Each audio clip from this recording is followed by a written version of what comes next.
বলিউডের রঙ্গমঞ্চে যেন একের পর এক খুশির হাওয়া বইছে। ক্যাটরিনা কাইফ ও ভিকি কৌশলের ঘরে নতুন অতিথির আগমন নিয়ে জল্পনার মাঝেই এবার আলোচনার কেন্দ্রে এসেছেন বলিউডের আলোচিত জুটি সোনাক্ষী সিনহা ও জাহির ইকবাল। এই তারকা দম্পতিও কি এবার মা বাবা হতে চলেছেন? বলিপাড়া এখন এই গুঞ্জনেই মুখর।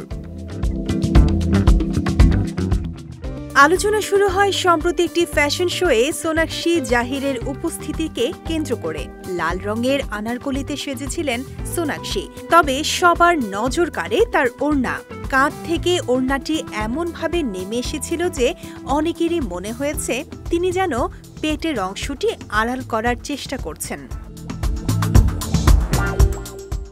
জাহিরের হাত ধরে রেড কার্পেটে অভিনেত্রীর হেঁটে আসার এই ছবি সামনে আসতেই তার অন্তঃসত্ত্বা হওয়ার গুঞ্জন আগুনের মতো ছড়িয়ে পড়ে সোশ্যাল মিডিয়ায়। নেটিজেনদের ধারণা, সোনাক্ষী ওড়না দিয়ে তার বেবি বাম্প আড়াল করার চেষ্টা করেছেন।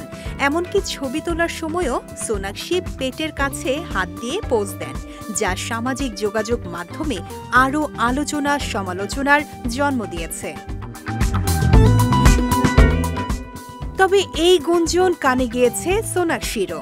এবার তিনি নিজেই জবাব দিলেন এসব জল্পনার। অভিনেত্রী স্পষ্ট জানিয়ে দেন তিনি এই মুহূর্তে এসব ভুল চর্চা থেকে নিজেকে দূরে রাখার উপায় খুঁজে পেয়েছেন। সোনাক্ষী বলেন, এই মুহূর্তে আমি কোনো কাজ করছি না, ব্যক্তি জীবনে খুব ভালো আছি, তাই এখন এসব গুজবে কান দেব না। যখন আবার কাজে ফিরব তখন এসব বিষয় নিয়ে কথা বলবো।